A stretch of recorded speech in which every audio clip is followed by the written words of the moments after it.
Just checking. All right, here we go.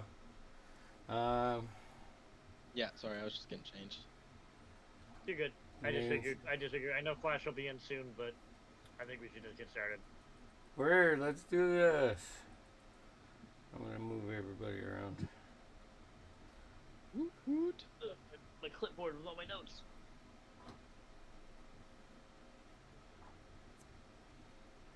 Haven. All right, bam. Everybody's where they need to be. For now, till Flash jumps in. All right, fellas. All right. Hello. I'm just loading up the stream, seeing. Hello. Okay, yeah, hey, that's us. All right. Well, let's see. Last time on Arcanus Rebirth. Last we left off our heroes, having concluded a tense interrogation of the Goliaths. You set your sights on the towering slopes of Mount Cord and descended into the mighty halls of Grimslav, home to the dwarven lords. The city thrummed with life, its stone streets alive with the ring of hammers and the murmur and singing of deep voices. But of course, your thirst for adventure led you to first the Mithril Stein, a legendary tavern within the city of Grimslav known for its potent brews and rowdy patrons. It wasn't long before you found yourselves embroiled in a drinking contest, mugs frothing ale raised high as you tested your mettle against each other. And the night took a sharp turn, however, when our Havelock, our Triton half-elf friend, decided to proposition Helga, a barkeep, whose patience with outsiders was already thin. Her response, a swift and unforgiving. You were all cast out into the cold stone streets of Grimslav, where you once celebrated endurance for drink has failed you. As the rest of you laid passed out, the weight of dwarven ale too much to bear, Havelock remains the last man standing, consciousness barely hanging on. No, rewind. He didn't drink. The last man standing. Now, with the torches twinkling in the streets, the city of Grimslav continuing to bustle around you, the question lingers: what will you all do next? Flash, you Havelock. You're standing there in the street. All of your compatriots passed out around you. Half passed out and inebriated.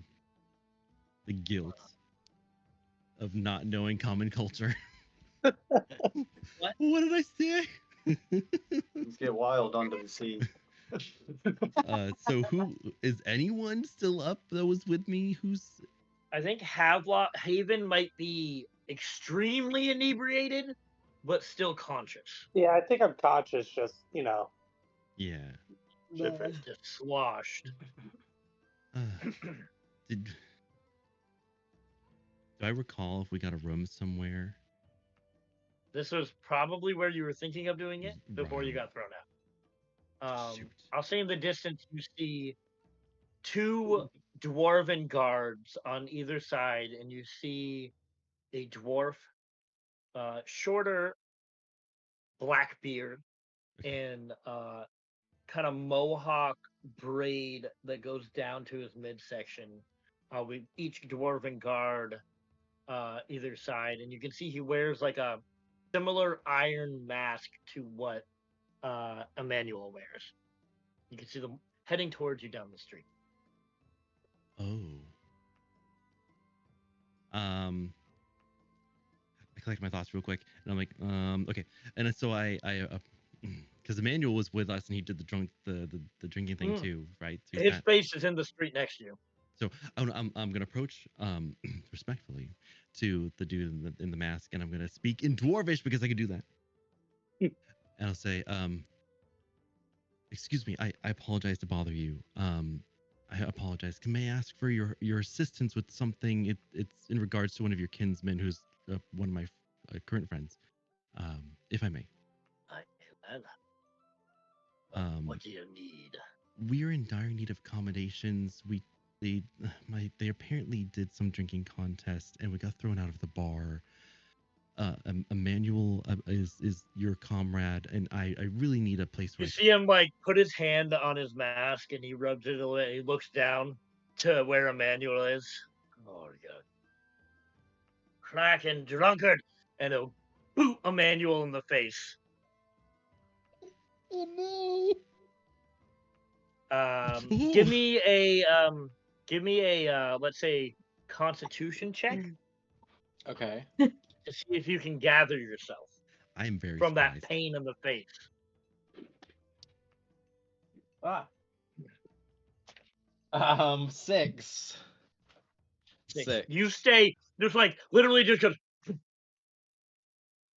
Oh no! lads, help me with this one. You're all with him then. Yes, he's helping us around. We're from out of town. Crikey, more outsiders. And he looks at the guard and says in Dwarvish, and they gather a few more guards, and they begin to hoist your compatriots like over their shoulders. Follow me, you elven bastard. Yes. I thank need you, a sir. contract from one of them. Oh, that's right. They're not touching your skin. They Okay. grab you were small enough that they literally grab you by the belt Oh, and That's They lift probably you. wear sad. gloves too. They do 100%. They're wearing That's armor so and sad. everything. They like grab you by the belt. You're the smallest of everyone. Yeah. Dang. And they start leading you towards this large building. It takes a while. You have to travel throughout the city streets, but it takes you to this large temple-looking building, I'm ornate, with totally carrying all large the junk. stone pillars. Yeah. They bring you to a room in a building at the base of it. How you and your lads can crash here until the morning. Thank you so We'll much. I deal really with appreciate it. Emmanuel when he Oh. awaited. I apologize. Thank you so much for your hospitality. I really appreciate it. In all Dwarvish. What? I'm not. Yeah. And I'll speak in Dwarvish. What be your name, elf? The name's Havelock. Well, keep a cordan. I'll be seeing you in the morning. Okay. I have no idea what he said. So yeah, he introduces himself as Keeper Cordan. Okay. Cordan being his name. Perfect. Keeper being his title. All right. So your compatriot's still fucking out, probably for the rest of the night. Very, very. Haven is drunkenly like he probably got towed along. Yeah, and I just like sit against the wall and I look at Havelock and I go, and all over him, and then I'll fall asleep. Solid. All right. And Havelock, as you lay your head to go to sleep yourself. After I take all my armor freaking off. And That's right. And as you drift to sleep,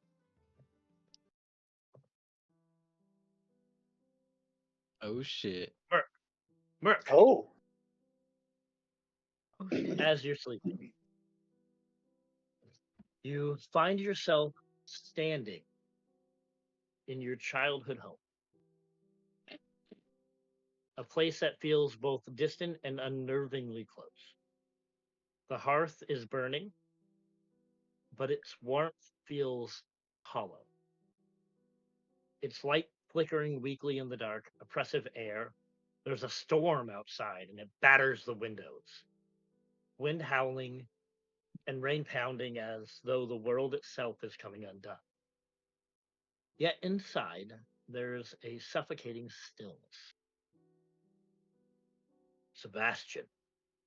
A voice breaks the silence from behind you. It's unmistakable, though it shouldn't be possible. Your father's voice. Deep and commanding, but something in it feels off. Turning slowly, You see your father standing by the fireplace. The familiar face twisted in unfamiliar softness,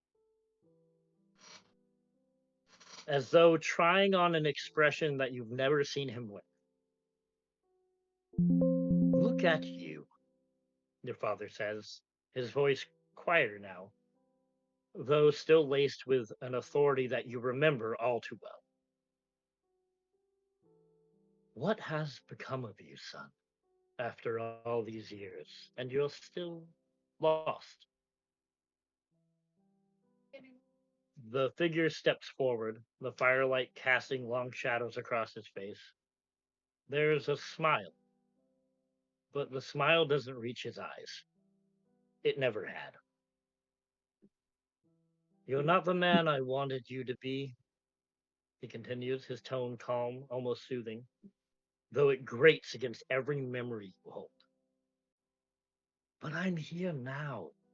Tell me, what is it you want? As he looks at you. There's no warmth in the question. It's clinical, almost as if he's testing you.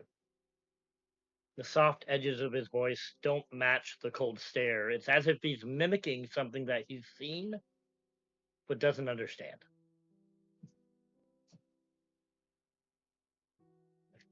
What's driving you now? You show up now. This many years. I'm glad I'm not the man you hoped I would be.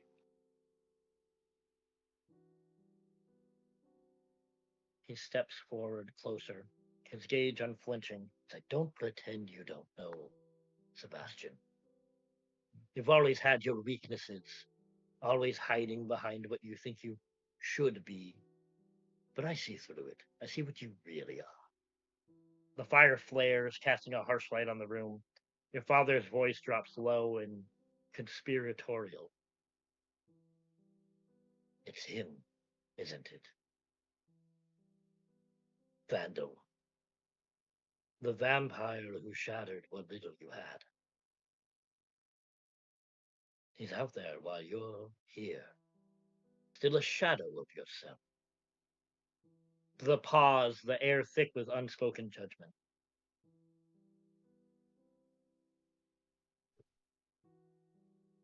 My eyes narrow at him. It's interesting you would know about such things, being gone so long. I know a great many things, Sebastian. Right. You want to hurt him. I know you do. Your father continues, the soft edges of his voice growing sharper, but it still carries that false gentleness. You can try to hide it, but you can't fool me, Sebastian. Not now. Not after everything he's done. How can you stand there and not want revenge?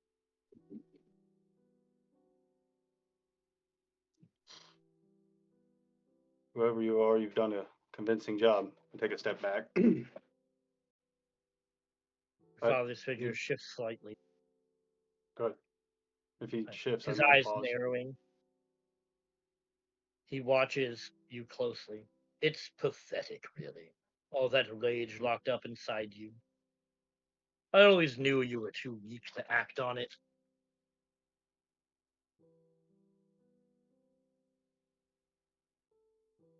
There, moment. that's more his. That's more his style. I say. For a moment, your familiar. father's face changes, something darker twisting beneath the surface. But the voice turns smooth again, almost coaxing. But maybe you can surprise me for once. Maybe you're finally ready to do what needs to be done.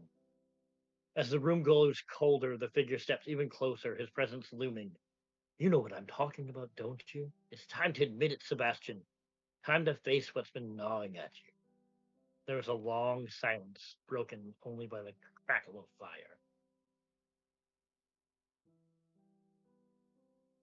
Why don't you tell me what I want or what I need to do? Your mother misses you, the figure says, almost as an afterthought. But there's something unnerving in the way he says it. I've been with her. She watches you. You You know, we both do. The words feel hollow, strange. Your father never spoke of your mother like that, not with tenderness. And yet the figure leans forward, his gaze heavy with intent. She's been waiting, wondering why you haven't come to visit her grave, why you haven't found peace. Do you think she's proud of what you've become? I stride up to him, into his face. The storm immediately outside intensifies, but the room within, there's still that suffocating stillness. Your father's voice softens again, but there's no real comfort in it, only something masked as concern. Don't you want to see her again? You could, if you finally act. If you make him pay for what he's done to us. Your father's eyes gleam. The false smile fades, leaving only a cold, calculating expression. You'll never be free until you do. You'll never be more than what you are now. Take your revenge, Sebastian, for you. For me. The storm rages outside, but inside, all that remains is your father's looming figure and the weight of his words hanging heavily in the air.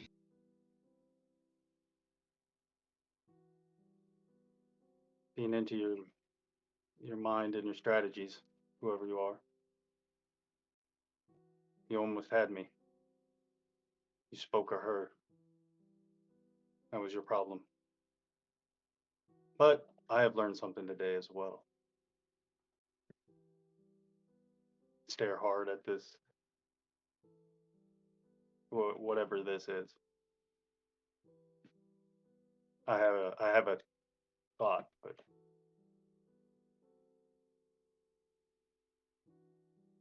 I'll be seeing you again soon, Sebastian. As he waves a hand, the storm ceases and everything goes dark. As your eyes begin to groggily wake open with this throbbing headache, as you see your companions begin to awake in this strange room that you've never been in. As everyone gets a long rest, and Yay. you all begin to wake up. I am washing my armor. Brush I found somewhere in the room. I quickly get ready and make my way downstairs. Wash up and eat. All right. We're never doing that again. I love it. That was a fine night of drinking, gentlemen. What happened? Well, I is think. something wrong to a lady? Oh, wine. Didn't you try to sleep with her? There's not, no, you were too drunk to understand what I said, friend. As I try to hide what happened. I said I offered something and she didn't like it very much and got kicked out at the bar and you guys ended up in a ditch and then I asked for some help and we ended up here. What did you Emmanuel, offer you're in her? trouble, by the way. Oh. Where is I'll your... say, Daniel, immediately you recognize the room that you're in. I've probably been in here a couple times. Sure. Yeah. Oh. You would also know that the room is locked. This is What do you where mean? you tend to hold. This is where you tend to hold unsavory guests. Oh, is it a prison? To a degree, yes. It is a comfortable prison. Holding cell. It is a very comfortable holding cell. Oh, I see. There's no like Nice. downstairs with food or anything like that. No. I rolled a 6, Oh. by the way, for Lily. Just I'm saying. I know you don't Okay, care. take whatever you want. Well, we have our rations and our bags and things, so I mean. Yes, you have all your equipment. Oh, good. I'm so hungry right now. Where's my rock candy? Emmanuel, you would know that there's a guard stationed outside, though. Yeah. Would I know which guard should be on duty today? Give me, we'll say history check or Sure. insight. 11. I had to reload my character sheet here, so hold on. I know mine's being weird. I think it might be D&D Beyond. It is. Ah. See if it works any better on my phone. Boo-doo-doo. Where'd Bert Give me a go? D20 roll. Tell me what you rolled. It's 11, so it'd probably be like 15 or something like that. 15 or 16, yeah. Yeah. You would know that it's probably Jor, Jor. Door. Okay. Jor. Jor. I like knock. On, Aye, you know, are whatever the- awake? Yeah. Aye, are you awake, lad, are you? Yes, we're all awake. Let us Bringing out in now. more riffraffs, huh? They're fine folk. We'll get Cordan, we'll see what he says. Oh Jesus. And you know Cordan as your superior keeper of Cordan. Yeah. Several moments go by, you all eat your rations and prepare yourself for the day. As the door opens with a swift boot kick, and you see, holding his mask in one hand, and you see this braided mustache into a shorter braided beard with this braided, like, mohawk ponytail, standing at a good 4'5", bulky, with the similar color robes. You see, I had a bit of drinking now, did you, Emmanuel? Yes, sir. Did you win? No. Well, which one of My these winning riffraffs days are- outdrank you? I'll raise my hand. Yeah. You got Couple beat of by a fucking elf. And He And just might I starts add, laughing at you. a frog too. okay. Oh, a frog! He got beat by a frog! And you see the two guards outside start laughing their asses off. Oh my lord, we should demote you just for that, lad. Ah. Now what's be Huh. their business here? The blue one said that he was with you, as in together. Take that Well, as you will. There. yeah. I'm bringing them to see our other guest who's here. They were looking for him. They want to get into the library, do they? Yes. He walks up to Haven, being the one who beat you who won the drinking contest. He eyes you up and down. I don't know if he's got it in him, lad. Only one way to enter the library of the Khazad room. I think it's pretty safe to assume they can do okay based on what I know. You ready to face the trials of Roshando? Are you, elf boy? And he pokes you with a big meaty sausagey finger, Haven. Sure. But only those who face the trials may enter the Khazad room and gain their knowledge. You must be deemed worthy of knowledge. And that's where your wee friend is. And he's not coming out.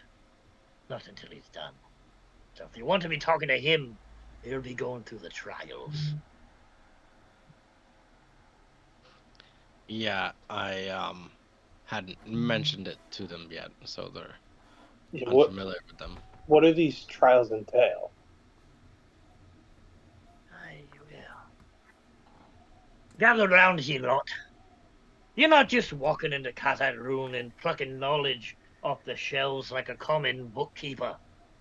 No. What stands before you is the trials of Roshando, crafted by the ancient keepers themselves to test the worth of those seeking the deepest secrets of our people and of Arcanus.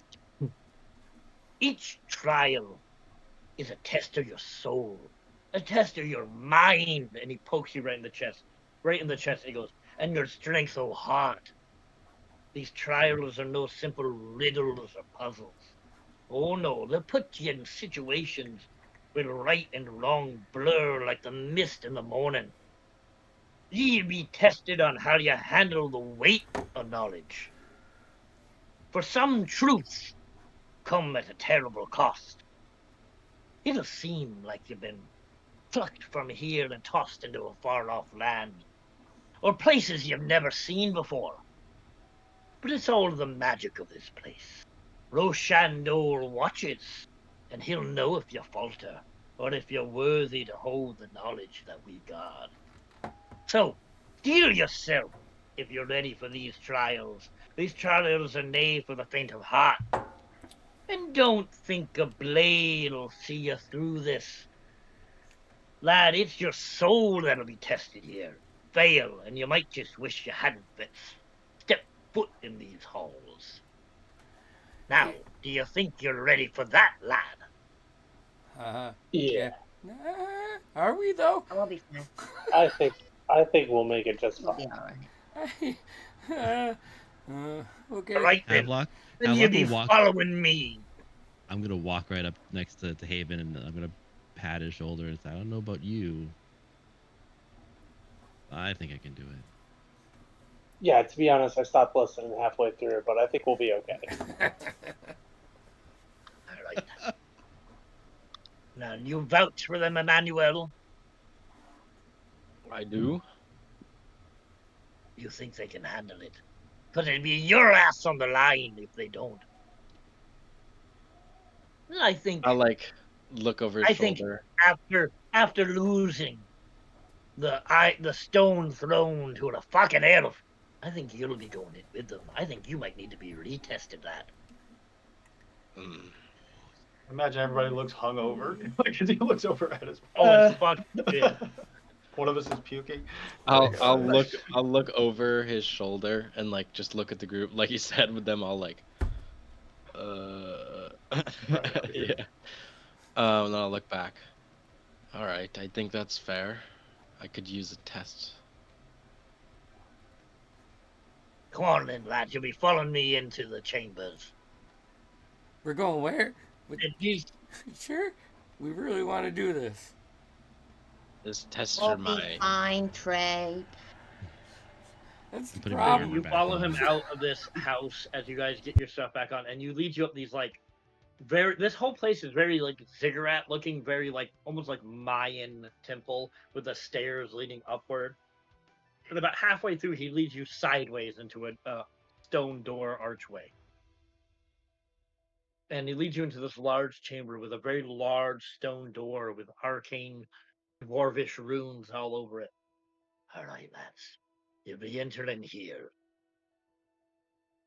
And if you're strong enough and you got the right heart in you, then maybe you'll make it out. And we'll let you into our library. Fucking losing to an elf. And he like just like starts walking off, puts his mask on. Before we go in, I'll untie my wrist wraps, take off my cloak and my mask, and I'll hand it over to him before he leaves. Well, he I guess takes if it. I'm being tested again, I can't go in there as a bloody librarian yet, can I? Oh Lord, we'll see if you come out as one. Mm. And he grabs him from you, and he puts him like on a shelf, like there's a bookshelf, like stone shelves in there. And he goes and sits there, and he just lights a pipe, and he just leans back in like a chair. Are you ready, lads? Let's go. As he slams down like a stone pillar, like that's like in the wall, like a big stone button, and he hits it, and the door, like kind of like you see that like beam of light in the crack of the door as it Mm. opens, and smoke begins to billow out of this room. Like when Prepare you your were mind. lost in Elden It's Ring. too dark to see what's in there. Prepare your minds, prepare your souls, and prepare your body. I'm gonna cast on myself. I can't see my D&D Beyond, but enhance ability for the whiz check. I don't know what it is. Probably like an owl or something. Okay. But Well, just you in can case. probably look it up without D&D Beyond. Just look it up. Yeah, probably. All right. So as You enter this chamber. You find yourself in a vast ethereal space. The walls are carved from like smooth white marble, softly glowing with drifting starlight patterns. In the center stands a towering statue of what looks to be an angelic figure with flowing robes. Un momento, por favor. This is not an exact image, but I'm going to give you an image of what I think the statue looks like, but just imagine flowing robes on it. I'm going to put it in handouts. Because I want you to get an idea visually of what this guy looks like. Oh shit! Hell yeah. Very righteous. Yeah. Flowing robes and majestic folded wings, his calm, ageless face gazes down at an open book in his hands. As you approach closer, you see an inscription with the name Roshando. A gentle light emanates from the statue, filling the room with a serene glow. For you people taking notes, it's Ro-Shan-Do. Is that R-O, R-O-E? R-O-S-H-A-N-D-O. That's it. I gotcha. Roshando. Gotcha. At Roshando's feet lies a circular dais, its radiant glyphs pulsating with a quiet energy. The air feels alive with a presence. Under the name is inscribed the following: the Guardian of Marinway's Lost Library, a place of long forgotten secrets. A voice, soft yet resonant, fills the chamber. Welcome, seekers of truth. I need to change this music a little bit because I need to.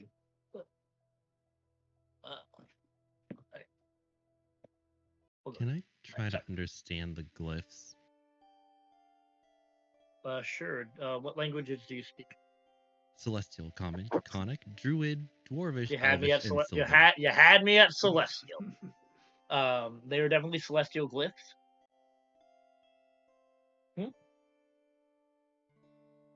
Hold on. Today's Positive is brought to you by Shop A&D on Etsy. If you want any minis or fun things for your D&D campaign, please check that out at shopand.com. We just put up the new dice trays, so They're sick. Great gift ideas. Parental stuff going on. Anyways, that smack was heard throughout the internet. Anyways, that was embarrassing. Anyways, the voice, yet soft yet resonant, fills the chamber. Welcome, seekers of truth. You stand before Roshando, guardian of the lost library of knowledge. Knowledge here is earned, not given. Step forward and be judged.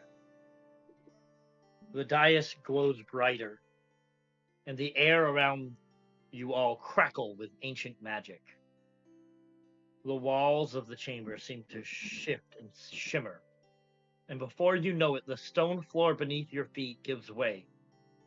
You are no longer in Khazad Loon, but standing in the heart of a grand dwarven city. Its towering buildings are carved stone rising high into the sky. The square is packed with dwarves, their voice a cacophony of murmured conversations and angry shouts.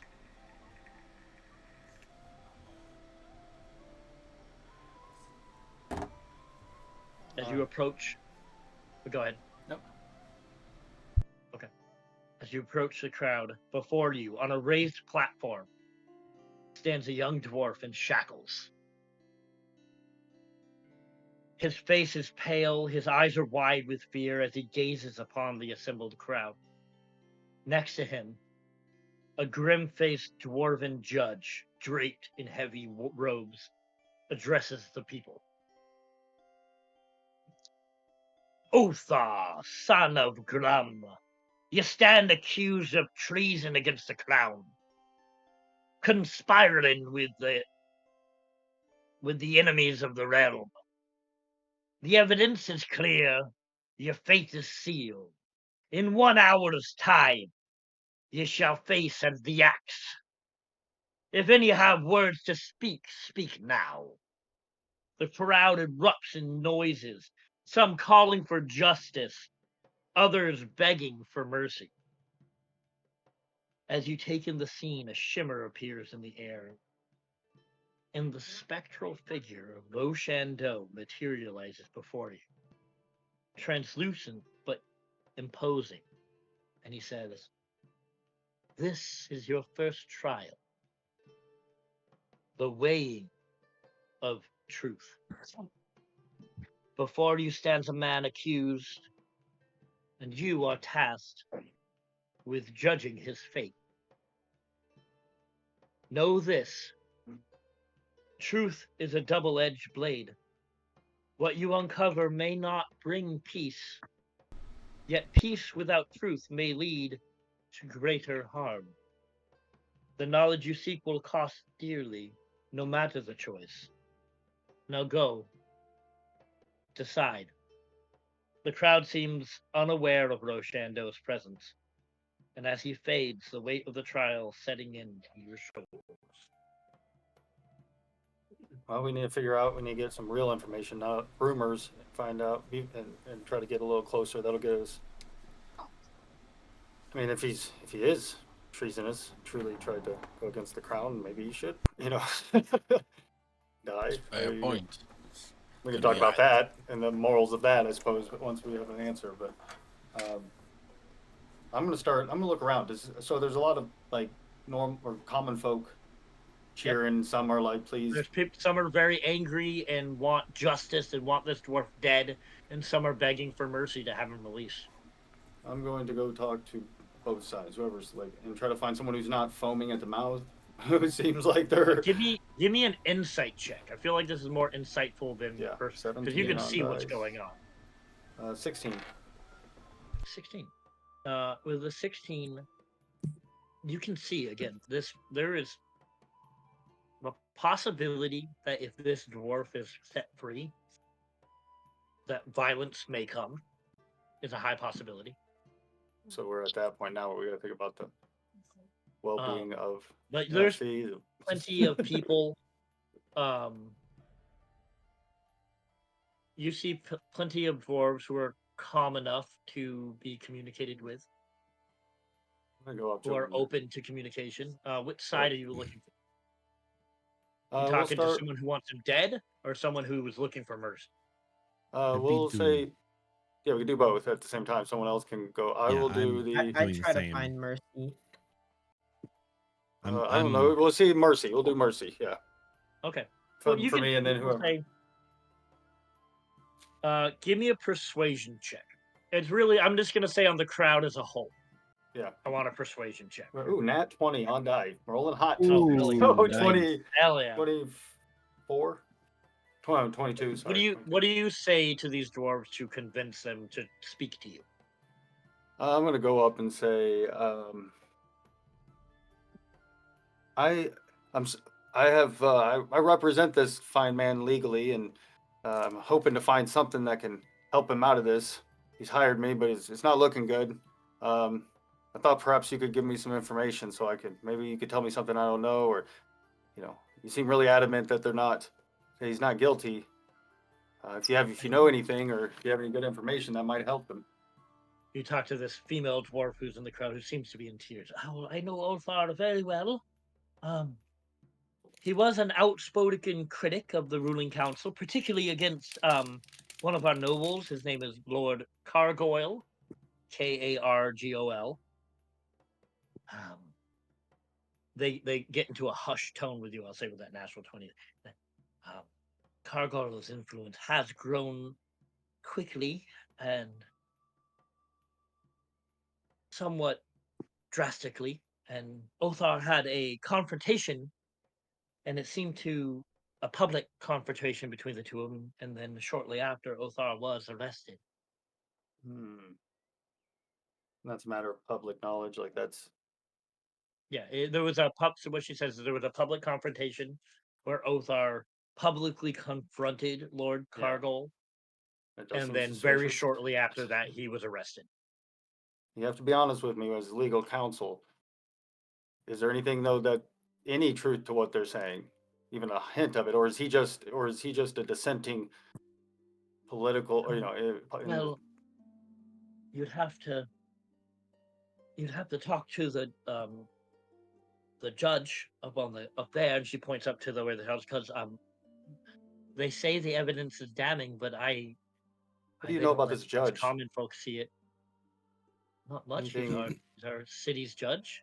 He deals with all. He's more of a judge and executioner. He deals with all legal matters, so at least the finalizing them. He investigates the evidence. Do you trust him? He's never. I've never had reason not to. All right, thank you. I appreciate this information. If you think of anything, I mean, we don't have much time. We have an hour, so if you think of anything or you talk to your friends and they have any information that could help them, be much obliged. All right, that's how I will deal with that situation. Good day to you, lad. Thank you. I'd like to go out into the crowd and just use my good ears to see if I can spot anybody talking, like any facts, or more importantly, like seeing how I've been around some shady people lately, especially like going back to the beginning. Is there a group that looks more interested in him than that, like rumors being set up, kind of? Give me an insight check. Nope, that's a 5. I will reiterate what I've already said. Okay. One group is very calling for his release, and one group seems to be at the point of if this man is not killed, there will be violence within the city. That they are that thirsty for blood. Guys, I think he's guilty for sure. This is, Can I go up to someone in the?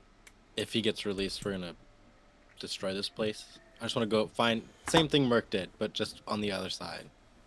Sure. Give me a persuasion to see if you can get someone to talk. Okay. At the same time, I believe I overheard Merc's conversation, and I'm gonna. Yeah, you all were around the judiciary desk. Sure. Okay. Give me 2 minutes. I'm gonna do a manual thing, and then we'll jump to you. Mm-hmm. I got a 12 for persuasion. All I'm saying though is I'm just gonna start with, I'm sorry, I'm just not from around here. What did this man do? What is his crime that justifies this horrible with a thing? 12, all you get, you didn't meet the DC, so all you get is just angry, like he's a traitor and he needs to be dead, and they just start like shouting more and like getting more like riled up. That time seems less agreeable to talk. Yeah. Okay, sorry, Flash, you can do your thing. That's it. That's it, Flash. So you're going up to the judicial board there. Yep. You see Othar there. You can hear him, because he's close enough, you can hear him pleading with anyone who will listen to him, like, you have to believe me. I'm innocent. I've been framed. And then the judge will every once in a while be like, "Aye, keep your mouth quiet, you traitor. All right, what can I do for you?" So these are dwarves, right? Yeah, everybody's a dwarf here. I will speak in Dwarvish as much as I understand. They've been speaking in common right now, but feel free. I'll present myself as I'm about to say. Excuse me, I'm from a delegation from outside the city, representing the people of the ocean. I would like to learn more about your culture and what's going on here. What are his crimes? Well, the evidence is clear. He's been a traitor to the crown. He's been conspiring with outside forces, our mortal enemy, in fact. The evidence is all right here. You feel free to take a look. Oh, The evidence. I'm looking at where he's pointing. Is Yeah, there there's a evidence? table. There's a table of papers and documents and testimonies and things like that. I'll lock eyes with Merc and kind of do the. Make my way And over there. I'm gonna go to the evidence table. Thank you very much. If you would like to go through the evidence, I'll need an investigation check. Yes. Would it be good if I just help him, or should we? Let me help him. Sure, I'll give you Do that. advantage. If Okay, you're cool, both looking Yeah, for we're it. both. Yeah. Here we. I rolled a 19. Okay.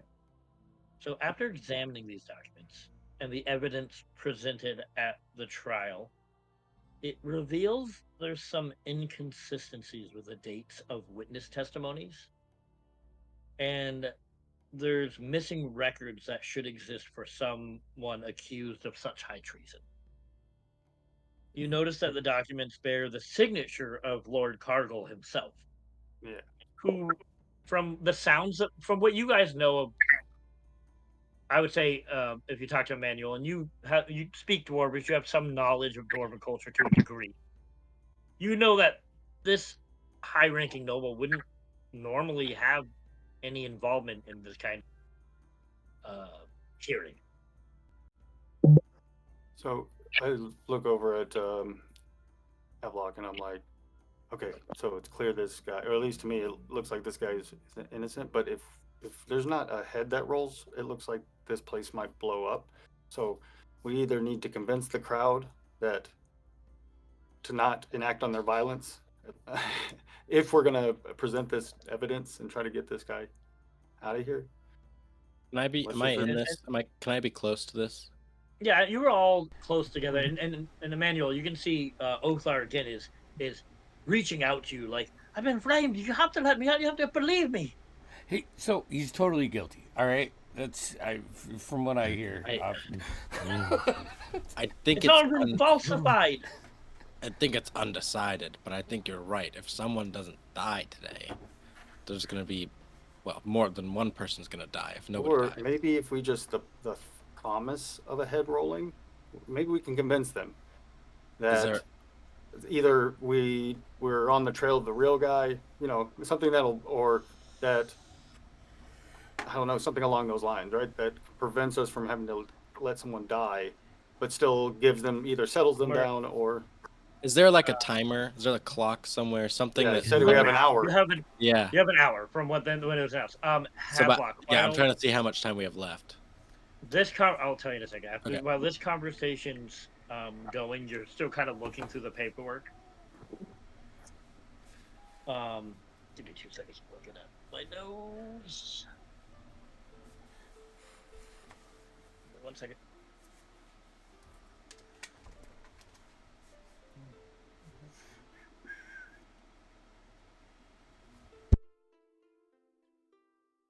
You see a small crumpled up note within the pile that says, "What you uncover may not bring peace, yet peace without truth may lead to greater harm." And it just says, "Bro." I'll say you've been probably 20 minutes to a half hour into this. Can I go over to the guy that is being accused and just Sure. I want to ask him and roll. I want to do an insight. Is what I want to do. Is just fully be like, 100%. did you do this? Give me an insight check. I don't know my insight ad. I think it's a what is What's your insight? Plus, it's wisdom? whiz, so it's +3. Are you proficient in it? 16. No, Go to bed. Okay. 16. She should be. Go to bed. All right, 16. Yes.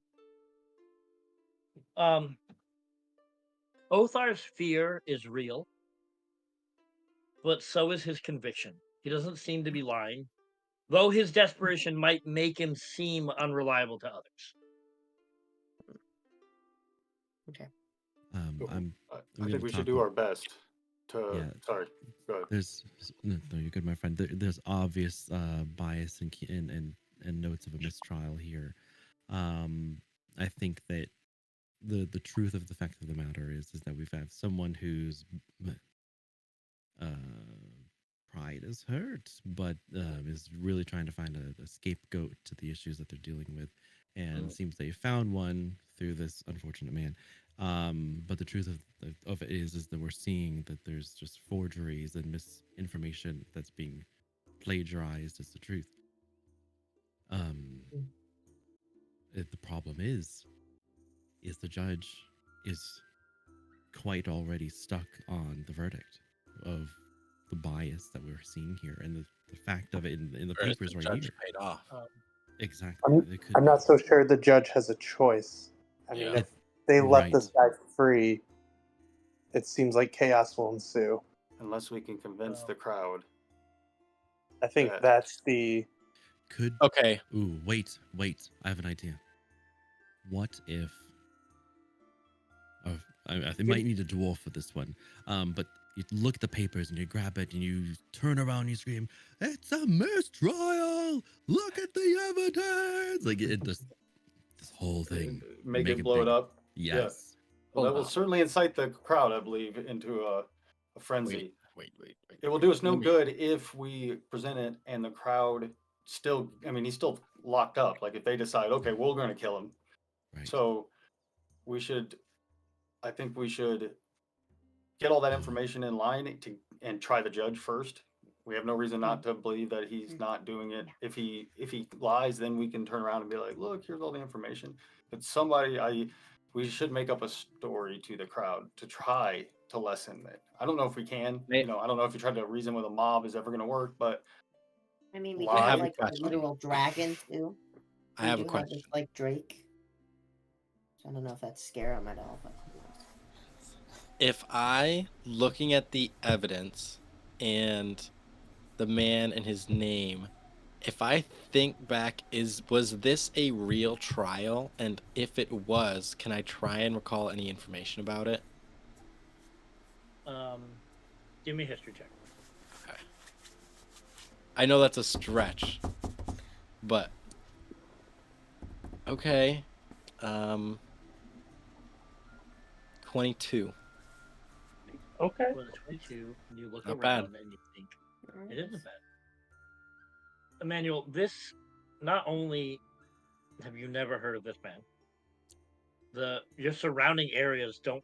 This does not look like any city within Arcanus that you're aware of. Mm-hmm. The likelihood that this is a completely fabricated illusion per se, Yeah, is probably spot on. This was Okay. not a real situation. This is meant to test you. It is meant to test that no matter what choice you make, something not great may happen. Truth and knowledge come at a cost, but the withholding of truth and knowledge also comes at a cost, and you have to choose which one you're willing to pay. I look at the group and Mark says, I'm not the best human, done not very bad things, but if the mob decides to do something, that's not our choice. But what is whether or not we can help this innocent man. I'd hate if my head was on the block and I didn't do something, or even if I did and nobody came to help me. I would be disappointed. I agree with you. If he's not actually guilty, you guys said you found evidence that you don't think that. Because everybody I think out there is saying he we is. should quietly talk to the judge, and At least- then if he judge his reaction, if he's like, "Oh yeah, you're right. My God, we gotta let him go," and then be like, "Well, let's try to calm the crowd." If he's like blows us off, we know he's corrupt, and we can try. Then we can read. And here's how we do it. The crowd needs someone to hate. We point it back at him, and I'll point at Judge? Yeah. Ooh, if he's dirty, I like that. We try to convince him that he's dirty and he's the problem. Like, you want to. Or I think I like there that, really I is like a that. dirty person here who would be the one who could be paying the judge. My only thing is we don't know how. Yeah, and again, this is a test. We don't. I was like, we don't know their allegiance to this guy. Like, are they on the verge of not liking We don't know. the I think- noble? I think the judge is a good idea, actually. Shining the light on the corruption of the current government, I think, is the right way to do it. I think so. But then we're just trading a life. Well, Well, there's a But knife he's a that's corrupt innocent one. and a knife that's guilty. You're right. You're right. One You're that's right. guilty and one that's You're not. right. You reap what you sow, Judge. And if you're dirty, then DM. you reap what you sow. You are Yeah. trusted with the faith and belief of the common person, and to use that. You get Merc all Let's go riled talk up. to the judge. Merc is monologuing now. Yeah. Oh no, we're doing this. Let's go. We only have about 30 minutes. Let's go. Tim, Um, I'm holding a reaction to cast Sanctuary on the accused. The guy. Okay. Yeah. Okay. All right, let's go talk to the judge. Yeah. I'm gonna gather I'm the gonna thing. put Lily right in front of the guilty, Like the stage? non-guilty guy. Yes, okay. just like Alright. as a barrier. So you present your argument to the judge. Yes. Mhm. I show him, hey, Judge, I'm sorry. I don't know if anyone's pointing this out, but these timelines and this is really suspicious. It Worth seems like you looking only into have at least. one witness who's willing to sign. There's plenty of problems As here. you step forward, the crowd notices you. Shit. They see you bring the papers up, and they kind of roar in outrage as you step Right. forward, presenting the evidence to the judge. The judge hesitates, his face hardening as he looks at the proof that you display before him. For a moment, it seems like chaos is about to break loose. The executioner lowers his axe, uncertain. And the guards step forward, hands on their weapons, in between the crowd and Othar. The tension in the square is palpable, but the truth has been spoken, and Othar is freed. They release him from his binds.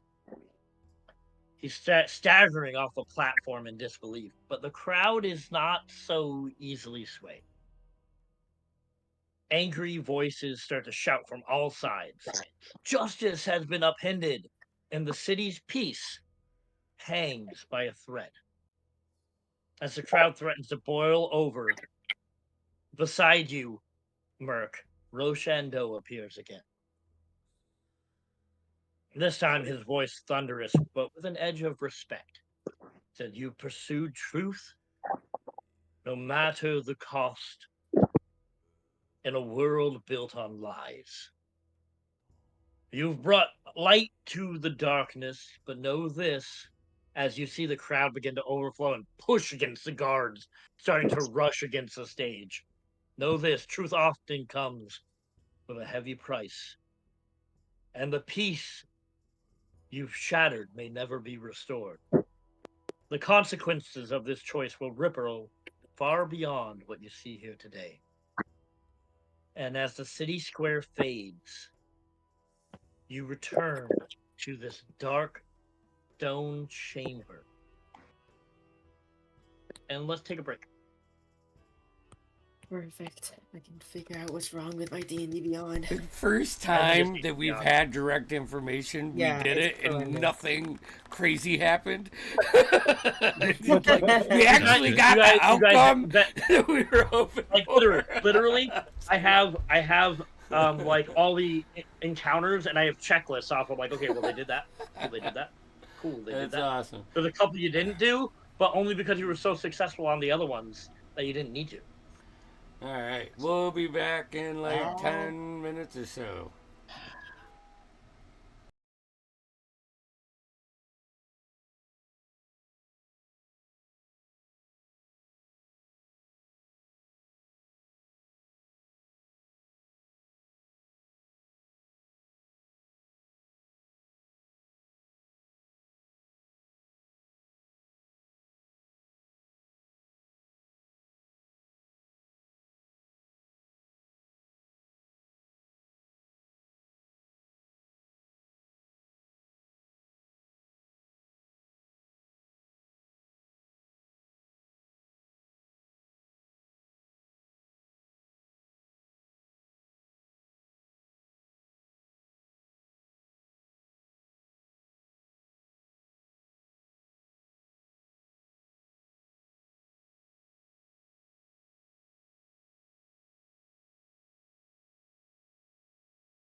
Hey, we're back.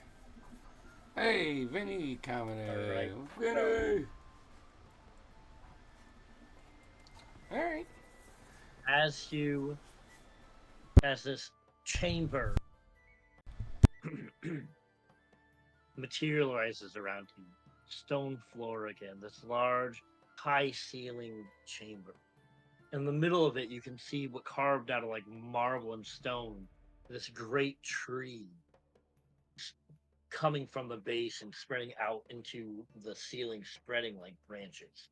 There are several murals around each wall around this chamber. Um, at the base of this stone-like tree, written in Celestial, but also written in Common, you see the Eru Nimloth.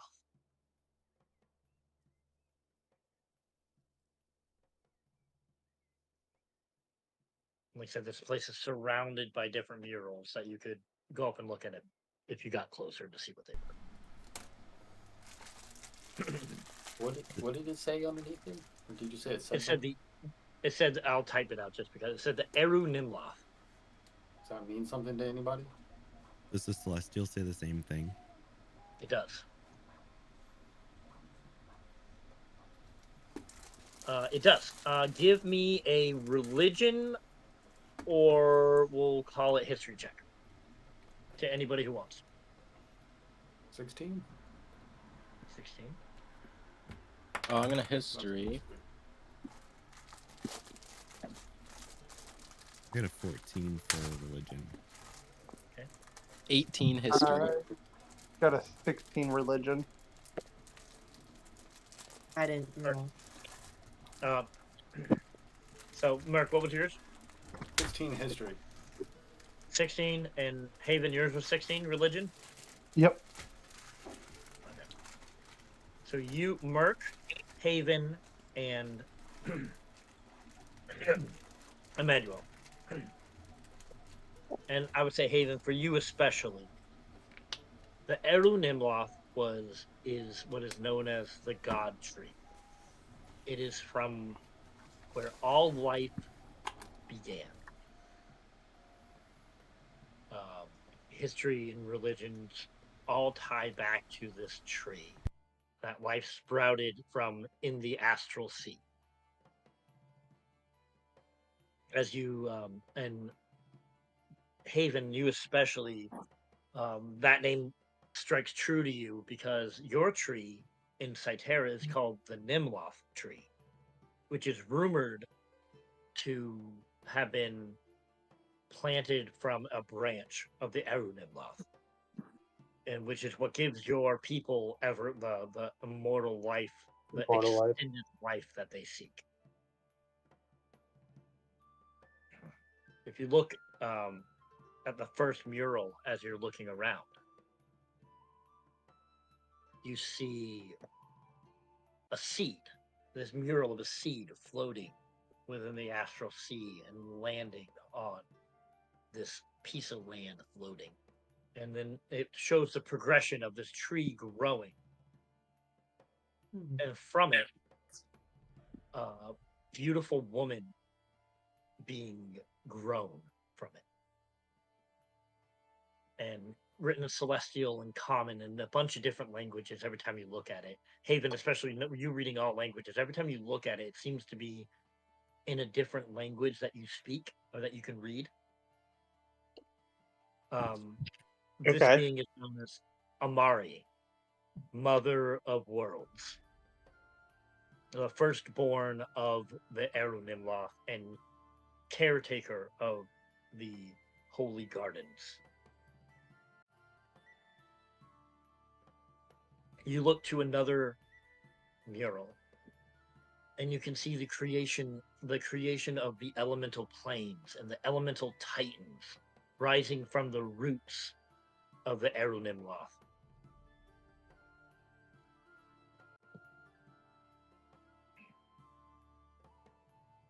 And then that leads to a door.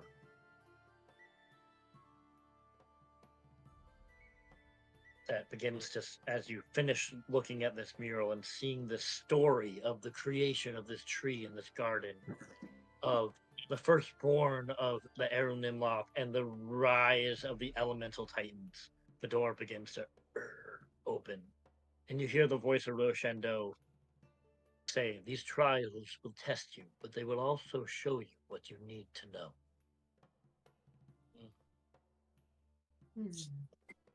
Yeah, I mean, I'll start moving to the door. Yeah. Yep. Let's go. You enter through this large stone door.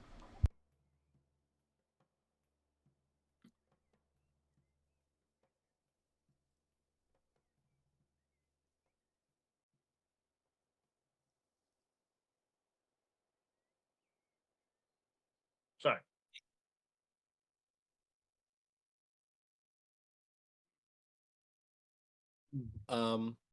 Damn. Also on the Creation. shop, I'm gonna be posting some dead trees and Nice. Perfect for stocking stuffers. Right? So, you are transported from this chamber now into a new space. The scene around you shifts like a dream, blurring into focus, and you find yourself standing in the heart of a grand ancient city. The city is in the midst of the golden age. Its spires reach towards the heavens, and its streets are bustling with scholars, artisans, and magicians, all thriving under the banner of knowledge. Before you stands a grand building, a library, much like Marin Way's Lost Halls, but in its massive tomes line the walls, scrolls are piled high, and arcane glyphs dance along the shelves. At the center of this magnificent hall, a pedestal stands with two objects resting upon it. A worn, ancient book bound in cracked leather, and a glowing crystal sphere filled with swirling light.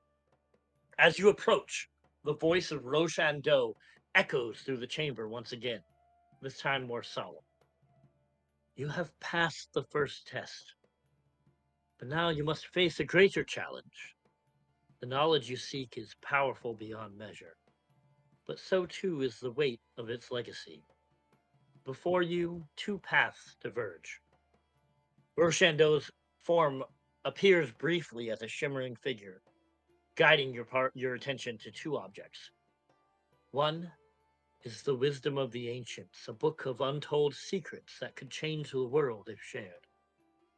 But knowledge, once released, cannot be undone.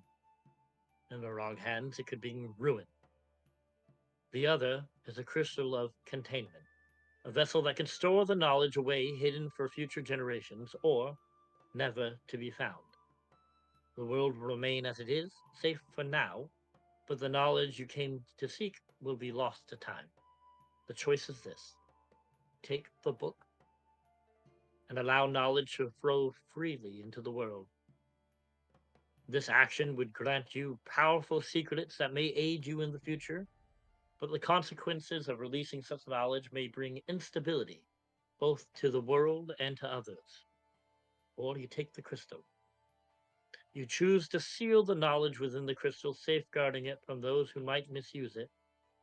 This will deny you the immediate power of the book holds, but it will preserve the balance of the world and leave potential for future generations to discover it in a more responsible age. Here you'll find scholars and men of knowledge to question and ask their opinions on the matter. But in the end, the choice is yours. Take the book or seal it away, as Roshando's figure dissipates. I'll quickly say in Celestial, but wait, I have a question. And he's gone. Shoot. I look at Haven and I'm like, how many generations do we live again? Well, my people won, but Oh. Sorry. no, it's okay. It's a I blessing. assumed. I apologize. I'm gonna be honest. I think we take the knowledge. But that releases it I don't agree everywhere. at all. Right. When you get surrounding, you see these spectral images of scholars alike, and you can hear them somewhat discussing the same question that you're discussing. It's It might oh, go ahead.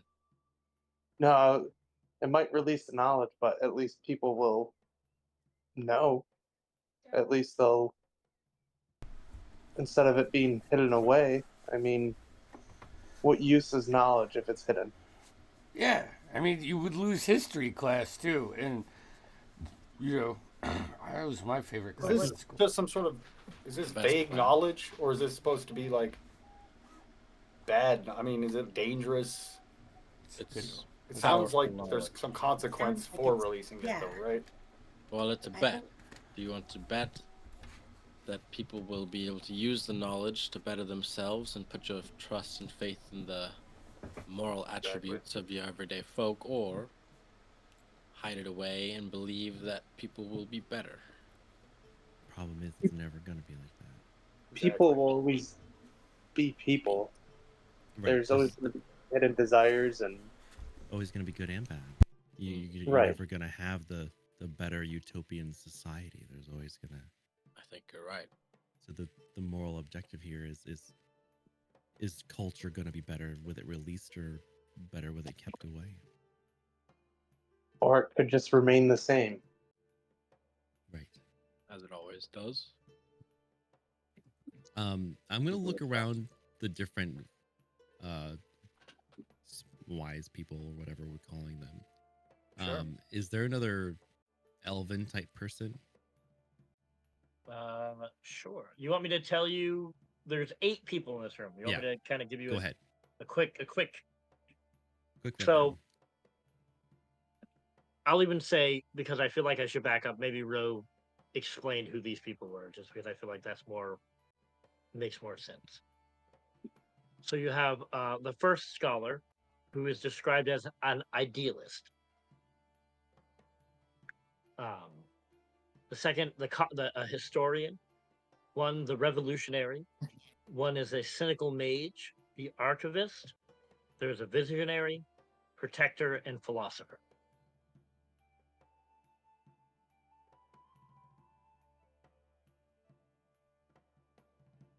They all seem ambiguous in race. They seem more like spirits than anything else.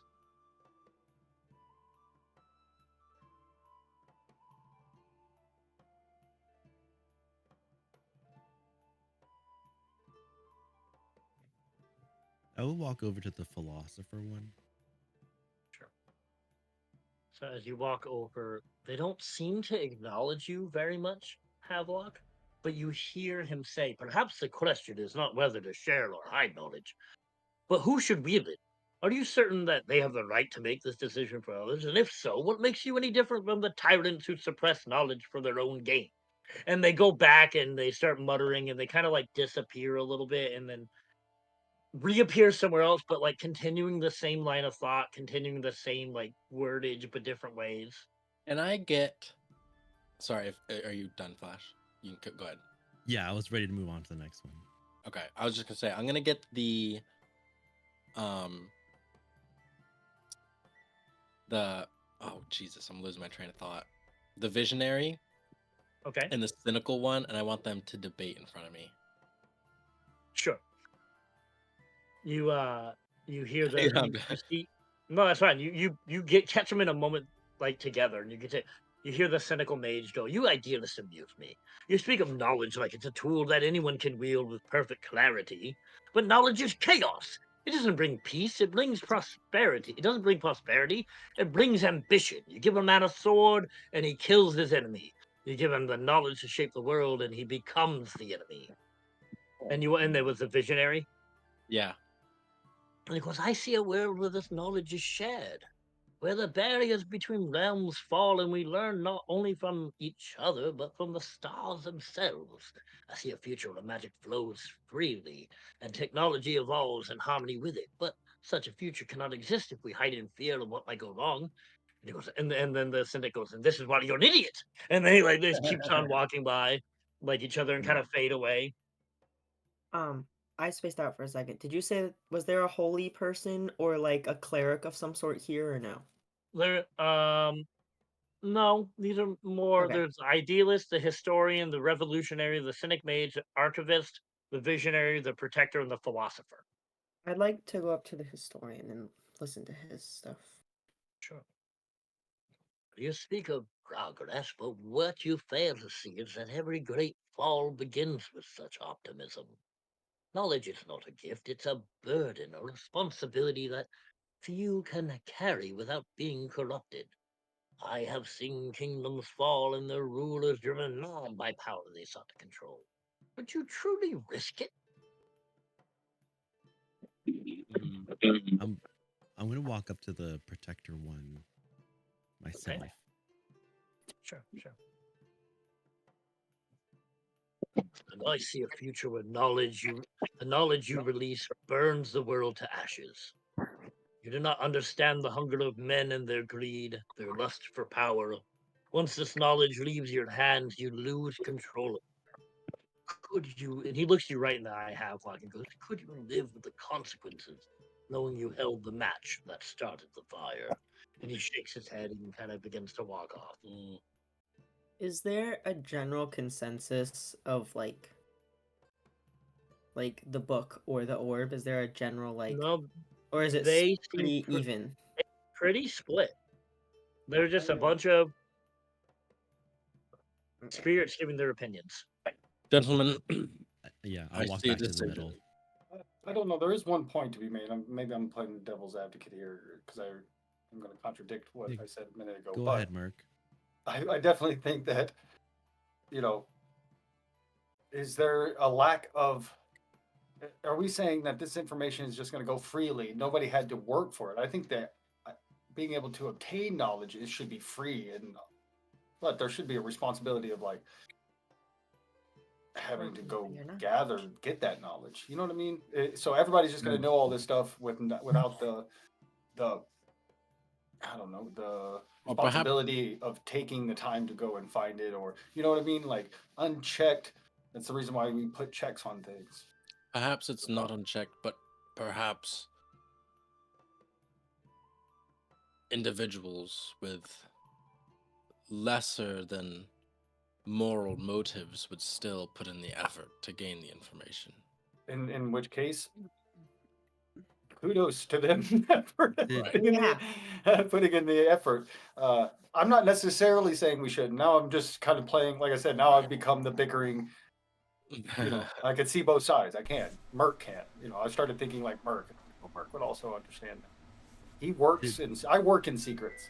And so to me, there's an effort that is needed to find that information. But if we're saying putting this up denies people the ability to ever learn things, or I think. But it doesn't, though. It doesn't deny the people the knowledge. They can find it themselves. But it also screws us over, right? Like that's also our information's in there. We don't get the knowledge. I believe we don't get the knowledge if we don't share it. Go ahead, Mike. What knowledge was it of again? We don't know. It was powerful knowledge. Power to shape the world.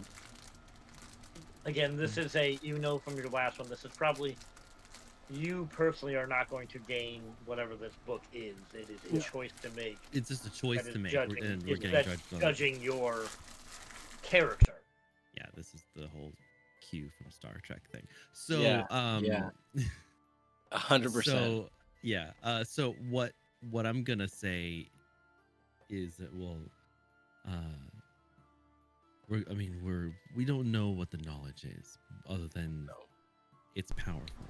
We can understand that people are gonna be people, as we've heard around the room, that they battle too with the good and the bad, and anyone who pursues the knowledge, or however it's delivered to people's consciousness, it's gonna just, they use it for good or they use it for bad, and it's just gonna have to be what it is. It's the way I'd imagine it is, if a civilization is without magic, and then we're releasing magic, it's just going to be what it is. when my dad would tell me like I couldn't know until I was older, you know, like that kind of thing. We just keep it away from people unless they're showed the way, right? I see it Or as a they choice. work hard to figure it out. Like if this is like, That's I think why of it like you're going to give them, you're going to take them from the Bronze Age to, you know, to the Industrial Revolution or something. It's like, okay, but if we would have done that in 1500, sorry, I guess in 900 DR, that might have been dangerous, right? Because there wasn't the effort, you know, there's not a responsibility or, you know, it's just, you didn't have to work hard for it. And it's just a thought. There's a moral dilemma. Perhaps, but I Say we see it can as a choice between cynicism and optimism. Do you trust people or do you not? I think the moral high ground here is that the knowledge is. We'll put it this way. It everyone owns it, not just for select few or who are we to say who can't have it. I think it's for all, regardless of who pursues it. Plus, if we make it through this, we're gonna get to the library. We can find the knowledge anyways, right? I mean, who knows if it's what we want actually, but I say my vote I think we just put is it to a that it's vote. for everyone. Yep. Who I thinks say it should for be for everyone? Aye. That's one. I'm raising two, my hand. 3. Oh. Okay. And who wants to store it away? We have an even number. You guys, the rest of you three are voting. Store it out. Wait, did you raise your hand, Bobby? Yeah. Nope. To the Oh, second okay. one I Who did. wants to to the store? second one. Yeah, who wants to store it away? I just think maybe we should talk about it for a minute longer. So, I think are we're we reading assuming too much. that we're denying people and we're denying something they could? Because I don't think we're figure out. denying their knowledge. As he said, they can have it, find it later. What were his exact It's just words? not the knowledge now. Yeah. Yeah. What the exact words were? I can give that. I can give that to you. Hey, Chance, what were you gonna say? That matters. No, I was just gonna say I don't think this is a moral dilemma. I think this is just A math it's game. just what we want to do. It's not because either way, people are going to use this knowledge for good, and people are going to use it for bad. We don't know what this knowledge even entails yet. Do you want his exact words, Noah? Yeah. All right. So what he said is, one is the wisdom of the ancients, a book of untold secrets that could change the world if shared. Mm-hmm. But knowledge, once released, cannot be undone. In the wrong hands, it could bring ruin. The other is a crystal containment, a vessel that can store knowledge away, hidden for future generations, or to never be found. The world will remain as it is, safe for now, but the knowledge you came to seek will be lost. Okay, so we are unleashing secrets, right? But we're not. But in theory, people could figure Find it out. Someone could figure it out. themselves. Eventually. Or they won't. Or they won't. Or they But will also, not. that's a possibility if we store it away. Wait, is current state of it stored away so no one can access it? Yeah, and he did say that the little addendum there of, or maybe not, meaning like there's a chance that choosing this means this knowledge will never be found. Yeah. There's a chance There of is that. a Then I've still got to switch chance my that- vote. yeah. Unfortunately, that's Yeah. because then it's a loss of that knowledge that could be, The idea was like, oh, they're gonna figure it out for sure. It just may take a while, and then they've earned it. Or no, there's a chance this knowledge will never be released. It could help the world, could hurt it, of course, but I agree with I'm gonna that. change my vote. Yeah, I'll you guys agree heard with it. that. That's convincing. If we could make the crystal be like it releases it to one who's worthy of the knowledge of knowledge. Yeah. Or if we were just guaranteed that stuff would be found out. Yeah. That Yeah. would be amazing. yeah. Hey, I'm taking these moral dilemmas. You made your choice. Yes. Yep. I think so. You just Forward gotta, to- you just gotta pick it up. Or we switch. Pick up your choice. Pick up your choice. I'll pick up the book. And put it in the crystal for someone to find out later, or I think he's Yeah. just taking the book. I'm just I think taking it. they're just taking the book. We're Isn't that what we releasing it. landed on? Yeah, we're releasing it. That's what the majority vote said. Yeah. So we're Right? doing Yeah, that. good. Yeah. Yeah, That's okay. too late. You Use did that it. ancient knowledge. It's majority. Yeah, boy. Emmanuel, as you reach for the ancient book, the air in the chamber grows still. And the moment your fingers touch the worn leather cover, a surge of energy pulses through the room. The glyphs on this pedestal flare to life, and all the spirits around of sages and scholars disappear. And the voice of Roshando echoes through the chamber. You have chosen to release knowledge into the world, so that it may guide others towards a brighter future. But beware, for knowledge is a flame, and in the wrong hands it can burn the brightest of empires to ash. You hold the keys to change, but also to ruin.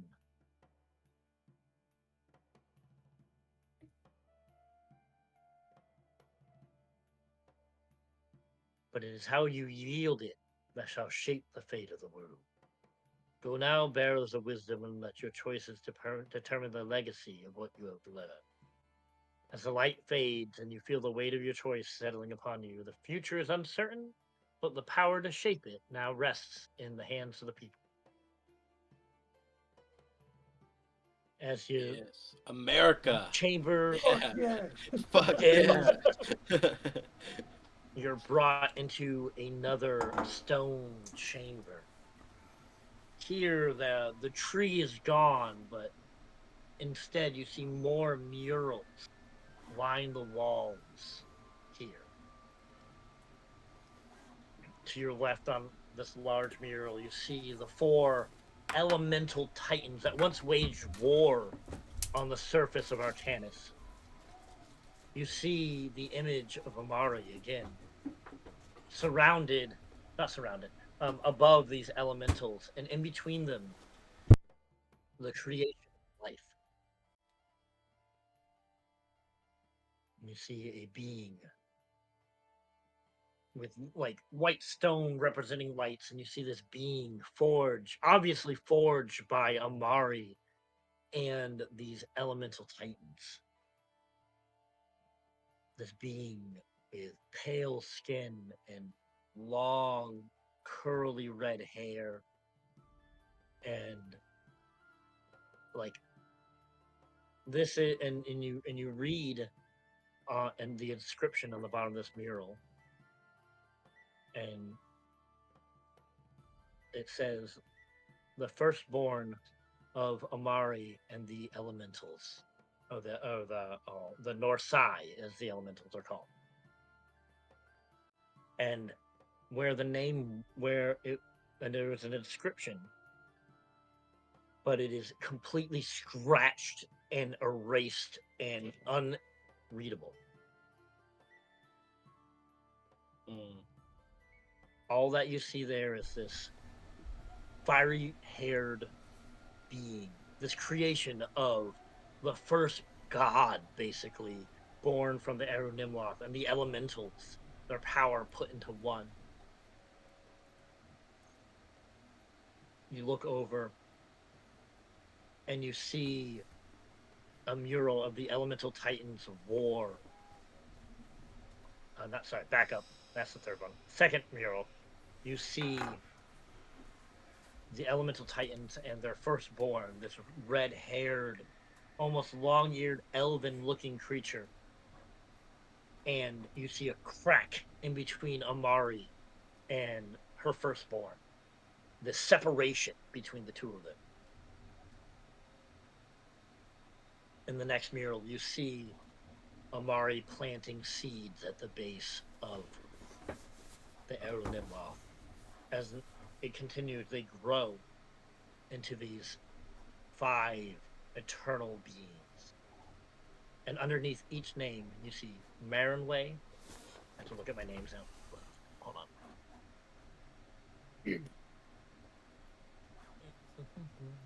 notes I wasn't ready for. This pause in the game for lore has been brought to you by Shop and D&D on Etsy. Good for Okay, your, I got it. your holiday shopping for D&D right now. It's in my lore of Arcanus on our chat. So, you see the names under each one.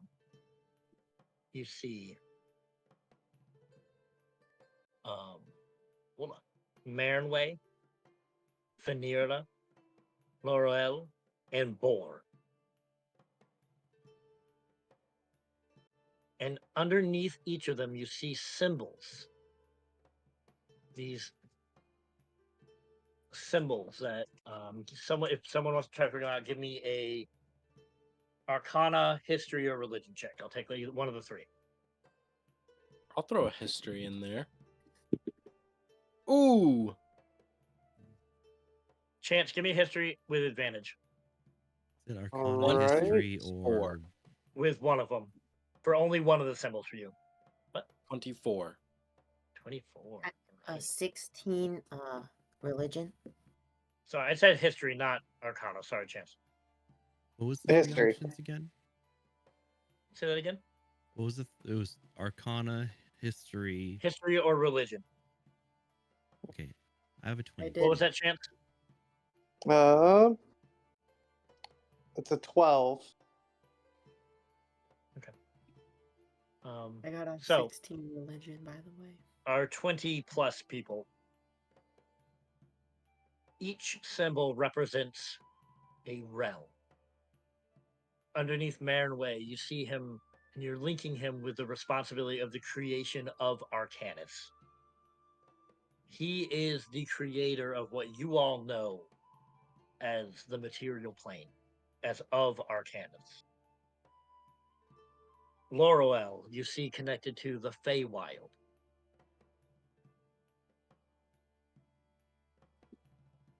Look at my notes again so I don't get Boar. You see connected to Yizgard, and home of many of the celestial gods in the celestial realms. Within Yizgard, you have Mount Celeste and the ancient battlegrounds, all the places where various races believe their final resting place is.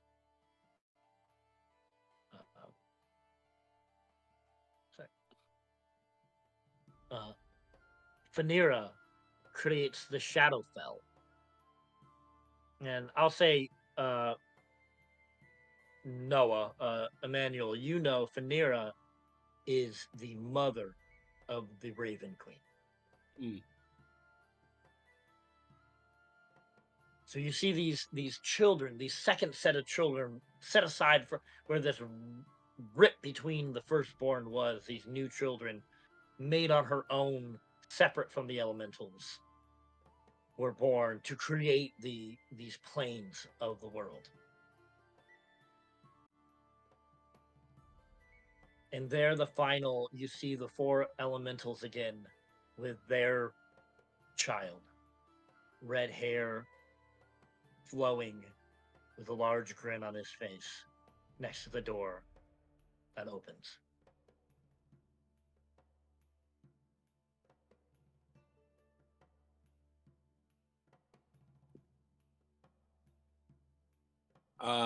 Yeah, let's go.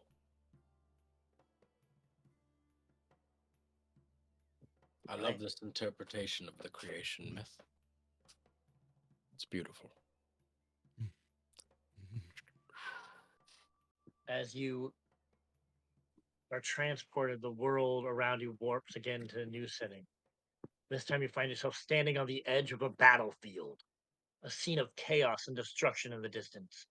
Towering citadels crumble under siege, and legions of soldiers, wizards, and creatures clash. You see titans of fire, water, earth, and air, and you realize you're at the battle of the elemental, in the midst of the elemental wars. Ahead of your party stands a single towering figure, some sort of mage clad in black cloaks, surrounded by arcane energy. You hear Roshando say, "This mage was once a hero and has grown too powerful, bending the laws of nature to his will.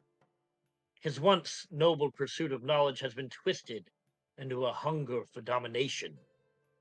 And now his power threatens to unravel the very fabric of the world. And the scene you see is frozen in time, a single moment captured in this chaos. And the mage's hand is outstretched towards what seems to be like an ancient artifact, one that pulses with an overwhelming and dangerous energy.